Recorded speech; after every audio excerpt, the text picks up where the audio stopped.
So out of the last 2 or 3 of the conventions that I have been to, I have been really wanting to do a panel on how to be a better videographer, especially how to get into videography at conventions, because I think I see a lot of creative minds at conventions, and I see, people wanting to come into this space, and it's a great way to integrate yourself into not only the convention community with cosplay and whatnot, but there's so many great ways to learn at conventions because there's so many subjects. But apparently 4 Ruby roleplay panels are just too good to give up. So in this scenario then, I have come up with a better solution, and that is to do a video on it, which you're in. And what better than to have it at a con? Oh wait, we're not in the con. Here we are. That probably wasn't a perfect transition.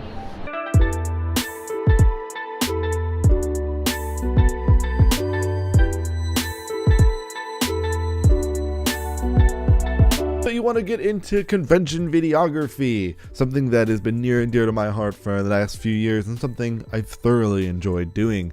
But you need to get a camera, right? Well, while this may not be a video about the best cameras and all the thousands of dollars you can spend on equipment, this really is going to be a video though about how to professionalize your videography and how to really get yourself out there. And while phones can do really well with professional and quality content with the cameras that they have, this really is about getting that first camera and really pushing yourself forward and making professional style video, but at conventions. So, you want to get into videography while at a convention. That's a great kind of feat to want to go for. But there's definitely some things you want to keep in mind when you're looking for your first camera. Especially because there's a number of things that I wish I knew when I was first looking at equipment and trying to pick the right type of camera for me, especially with what you want to get to. So what do you need to get started? Well, one of the first things you want to look at is what is the type of sensor and the kind of camera that you want to get. Now, obviously, anybody that knows video is going to look at me in the comments and be like, why would you talk about sensors? They're so complicated. There's so many things to them. But we're going to keep them simple for this video. That way, it doesn't get we don't get confused. So a big thing you want to look at is there are 3 different types of sensors that are going to be important for video, and at least with cameras that you use at cons, and that's going to be full frame, APS-C, and micro four thirds. Alright, so let's do this as quick as possible because we're also going to be doing it just simply. So we're going to start off with the biggest one, which is full frame. Full frame is used essentially as a baseline. A lot of times it is known as the 35mm sensor, which really doesn't make too much of a difference until you look at what crop factor is, which we'll talk about in the next one. But these cameras are all going to be well out of price range for starting out, because unless you've got $2,500 burning a hole in your pocket, or maybe even $3,000 if you're a big Canon fanboy, then probably not going to be looking at these cameras. So move on to the next one, which is APS-C. But what is important about noting these is that if you like some of these systems and want to move up to them in the future, you can start in systems that will actually let you keep lenses and save a bunch of money in the long run. And that's kind of the goal that I'm trying to get across in this video. Okay, but let's actually talk about what APS-C is. APS-C is a little bit smaller than full frame. It is essentially looked at as the starter camera standard, though it isn't just a starter camera sensor. There are great professional cameras like Fujifilm's X-H1 and X-T3 that do really well with this sensor. So it does have its benefits and its drawbacks, being that since it is a smaller sensor, it does take in less light, but it is great to start off with because it kind of teaches you, most of these cameras, how to actually operate a camera. So for example, the 3 best starting cameras that I would recommend for you are going to be the Canon SL2, the Nikon D5600, and the Sony A6000.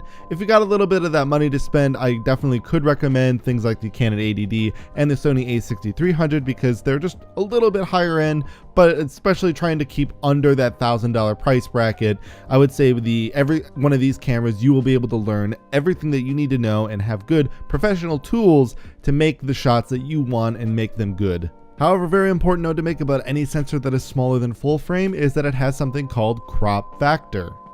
The crop factor is essentially the lens's capability or the sensor magnifying the image and essentially bringing you in a little bit closer than maybe you would have in a full frame lens with a full frame camera on a full frame lens. So whenever you see these numbers on lenses, you'll see maybe something that looks like 50 millimeters, 40 millimeters, 24.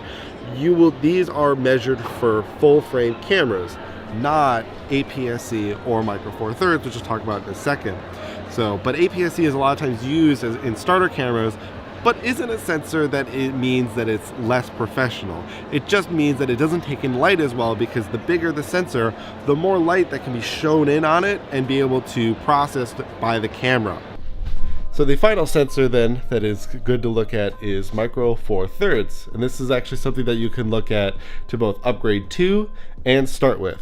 So obviously, which I'm recording on right now, is the Panasonic GH5. It's one of the most well known for micro four thirds systems and is a huge workhorse for video. It can do so many great things. However, micro four thirds then operates on a 2x crop factor. So like we mentioned, this will essentially magnify the image by 2. So any lens that you get, you just essentially multiply it by 2, and that will be the focal length on a full frame camera. However, as much as I love my GH5, there are definite drawbacks to the system. In low light, it is very noisy, and at conventions, you will find yourself in plenty of situations where you don't have as much light as you would like. The other issue being autofocus on any micro four thirds camera really isn't that good. Now there are benefits or ways around this, in that manual focus is always a good way to learn how to do video and shoot focus. However, autofocus does help you in a pinch and is very useful when you need it, especially in a convention setting where you're going to be kind of running around and doing a lot of motion action shots where you need to keep focus. And that's very hard to do in manual all the time, especially on newer lenses that don't focus the same as old Canon or Nikon DSLR lenses. A great camera to start with is the Panasonic G7. This is a lens that pretty much you can fully upgrade up from. It uses the same lenses that the GH5 uses. It does get 4K video, which is again a great thing to have in your pocket, just because it doesn't go up to 60 frames a second and you can't slow it down the same way. Doesn't make it any less valuable. It still has great value to be able to shoot in 4K. It just isn't even an option in case you want to zoom in a little bit more but don't want to have all the pixels come out as a result. Because like I said, most of the time you pretty much exportable videos in 1080p anyway, because most people don't own 4K displays really, so it's not something that you need to worry about as much. So again, G7, a great option. It's pretty much only $500, so you're pretty much getting a kit that can last you a super long time. It has all of the options that you need for video, as well as the ability to upgrade into a camera that is also just a super workhorse and can do 4K at 60 frames a second, and is just something that I really loved using in videos, especially when I did my documentary. Shameless plug up here in the corner in the title card. Check that out. Well, but that'll about do it for this episode of the Videographer's Guide to the Convention. I hope that I was able to give you some insight as to a good camera to start off with that is somewhat professional style and get you off onto professional video, at least in the future. On the next episode, you can expect us to talk about focal lengths, lenses, and shot compositions and how they all relate to the convention, especially because there is a long list of lenses out there, but we're going to narrow it down to things that are useful for you at conventions. And if there are any questions or things you would like to see or learn about convention videography, then leave a comment down below, and I will try to make as many episodes to answer these questions as you have them. But until then, I'll see you later.